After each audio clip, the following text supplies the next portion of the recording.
వరంగల్ జిల్లాలో పత్తి కొనుగోళ్లు నిలిచిపోయాయి. Telangana cotton millers and traders welfare association ఈ నిర్ణయం తీసుకుంది. L1, L2, L3 సమస్యను పరిష్కరించాలని డిమాండ్ చేస్తోంది. ప్రభుత్వం దృష్టికి సమస్యను తీసుకువెళ్లినా పట్టించుకోలేదని ఆరోపిస్తోంది. ఎనుమాముల వ్యవసాయ మార్కెట్ వద్ద పత్తి కొనుగోళ్లు నిలిచిపోయాయి. CII కొనుగోలు కేంద్రాల వద్ద కొనుగోళ్లు నిలిపివేశారు. అయితే పత్తి కొనుగోలు నిలుపుదలకి సంబంధించి మరింత సమాచారం మా ప్రతినిధి ప్రశాంత్ అందిస్తారు. ప్రశాంత్ చెప్పండి, L1, L2, L3 సమస్యను పరిష్కరిస్తేనే మళ్ళీ పత్తి కొనుగోలు కంటిన్యూ అవుతాయంటున్నారు. మరి దీనికి సంబంధించి ప్రభుత్వం ఎటువంటి చర్యలు తీసుకునే అవకాశం ఉందా? అసలు దీన్ని పట్టించుకునే అవకాశం ఉందా? సుధా, నేటి నుండి వరంగల్ ఎనుమాముల గ్రెయిన్ మార్కెట్ లో పత్తి కొనుగోళ్లను ఆపివేస్తూ కాటన్ మిల్లర్ అసోసియేషన్ వెల్ఫేర్స్ వాళ్ళంతా కూడా నిర్ణయం తీసుకున్నారు. తెలంగాణ రాష్ట్ర వ్యాప్తంగా కూడా పత్తి కొనుగోళ్లను నిరవధికంగా నిలిపివేయడం కోసం Telangana cotton traders welfares association నిర్ణయం మేరకు ఈ యొక్క నిర్ణయం తీసుకున్నట్లు ప్రకటించారు. అయితే ముఖ్యంగా ఆ అసోసియేషన్ వాళ్ళ యొక్క డిమాండ్ చూసినట్లయితే L1, L2 పరిష్కరించే వరకు తమ యొక్క నిరవధిక సమ్మెను కొనసాగిస్తామంటూ కూడా తెలంగాణ రాష్ట్ర ప్రభుత్వానికి అదేవిధంగా కేంద్ర ప్రభుత్వం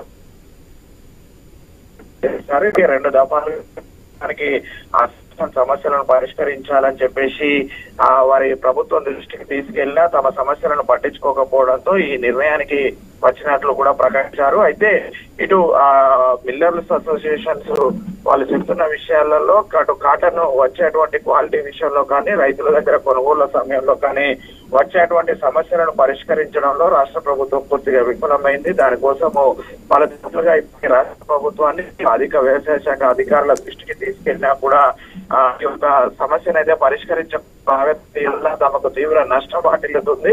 అటు ప్రభుత్వాలు చెప్తున్న నిబంధనల మేరకు మేము పత్తిని కొనుగోలు చేసి ట్రాన్స్పోర్ట్ చేస్తే గనక తమకు ఆదాయం మిగలడం లేదంటూ కూడా ఈ యొక్క అసోసియేషన్ వాళ్ళు చెప్తున్నారు. అయితే దీనికి సంబంధించిన సమస్యలు ఏవైతే ఉన్నాయో ముఖ్యంగా అటు గోనె సంచుల నుంచి మొదలుగా ట్రాన్స్పోర్ట్ వరకు ఉన్నటువంటి అన్ని సమస్యలను ఈ యొక్క ప్రభుత్వం దృష్టికి తీసుకెళ్లాము. తక్షణమే మా సమస్యలను పరిష్కరించే వరకు కూడా మా నిరవధిక సొమ్మును కొనసాగించి ఇటు పత్తిని కొనుగోలు చేయము, ఇటు ప్రభుత్వ CCI కొనుగోళ్ల విషయంలో కావచ్చు, ఇటు ప్రైవేటు కొనుగోళ్ల దగ్గర కూడా జిన్నింగ్ మిల్లుల వద్ద కూడా కొనుగోళ్లను నిలిపివేస్తూ ఇటు తెలంగాణ కాటన్ అసోసియేషన్ ఇచ్చిన పిలుపులో భాగంగా ఇటు Warangal cotton association and traders welfares association కూడా ఈ యొక్క నిరవధిక సమ్మెలో పాల్గొని వారికి మద్దతు నేర్పుతున్నారు. ఈ వరంగల్ లోని అన్ని జిన్నింగ్ మిల్స్ కావచ్చు, అన్ని కాటన్ మిల్స్ కావచ్చు, ఇటు ఎనుమాముల మేరకు వ్యవసాయ మార్కెట్ లోని ప్రైవేటు గుత్తేదారులు అంతా కూడా ఈ యొక్క నిరవధిక సమ్మెలో పాల్గొనడంతో అయితే పత్తి కొనుగోలు పూర్తిగా నిలిచిపోయేసుగా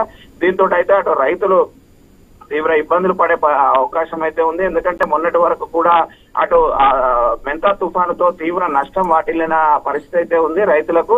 ఇప్పుడిప్పుడే ఇటు ఎండలు కొట్టేసి వర్షాలు తగ్గడంతో పత్తి ఏరి అవన్నీ కూడా వ్యవసాయ మార్కెట్ కు తీసుకొస్తున్నారు. వీళ్ళు కనుక వారం రోజులు నిరవధిక సమ్మె చేస్తే రైతులకు తీవ్ర నష్టం వాటిల్లే అవకాశం ఉంది. ఎందుకంటే పత్తి తెంపిన సమయంలోనే కొంత తేమతోటి బరువు వస్తుంది. అది ఆరితే గనక ఆ బరువు తగ్గి మళ్ళీ రైతులకు నష్టం వాటిల్లుతుంది. అయితే తేమ శాతాన్ని తగ్గించి కొనాలి అని చెప్పేసి డిమాండ్ ఉన్నప్పటికీ కూడా ఇటు జిన్నింగ్ మిల్ కాటన్ అసోసియేషన్ వాళ్ళకి గిట్టుబాటు ధర కావడం లేదని వాళ్ళు తేమ శాతం పేరుతోటి కోతలు విధిస్తున్నారంటే ఇప్పటికే రైతులు ఆందోళన చేస్తున్న పరిస్థితి ఉంది.